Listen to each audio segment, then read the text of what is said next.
Just getting into like some of the techniques you're using, you've talked a lot about using traditional sort of machine learning models for doing the screening, like trying to predict success. And then for the sourcing, it's a lot of like web scraping, making use of APIs. I'm curious if there are any other techniques you're using, and if, generative AI has been the big thing in the last year or two. So I'm wondering whether you're making use of that anywhere in the process. 100%. Also, as full disclosure, we are thankful to be one of the very early investors in a company called Aleph Alpha, which here in Europe is one of the leading companies in the Gen AI space. So they mostly serve enterprises and clients with very sensitive data, and we consider ourselves as one. So we have started playing around with large language models in 2021 already and integrating it into our systems.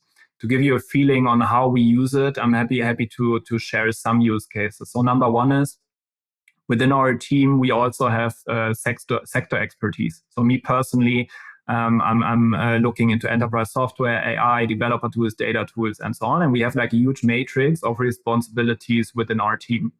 And we started actually in 2018 to manually label all of these opportunities. So we have manually labeled more than 50,000 companies into these different kind of sectors.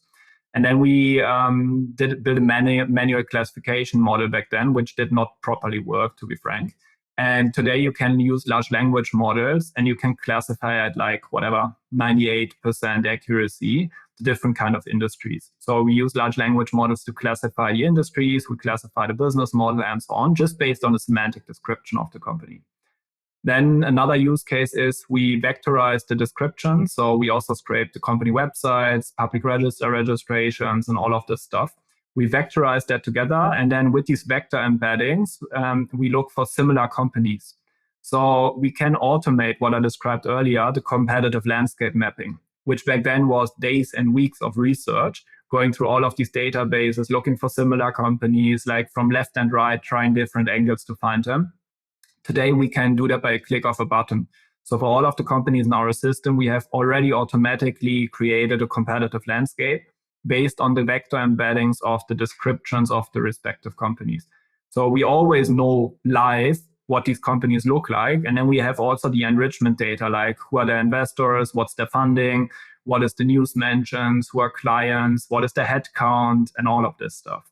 So that's a second dimension. Another dimension that I can talk about is really the interaction with founders. So within our system, Eagle Eye, we have trained on our historic email and other data, different kind of LLMs. So we can essentially just by click of a button, generate an outreach email to the founder. Again, for us, it's very important to have human in the loop here, because the worst thing that can happen is a system that randomly reaches out to people and burns our brand. So we decided proactively to keep the human in the loop. And we have several other use cases where we really use LLMs across the value chain.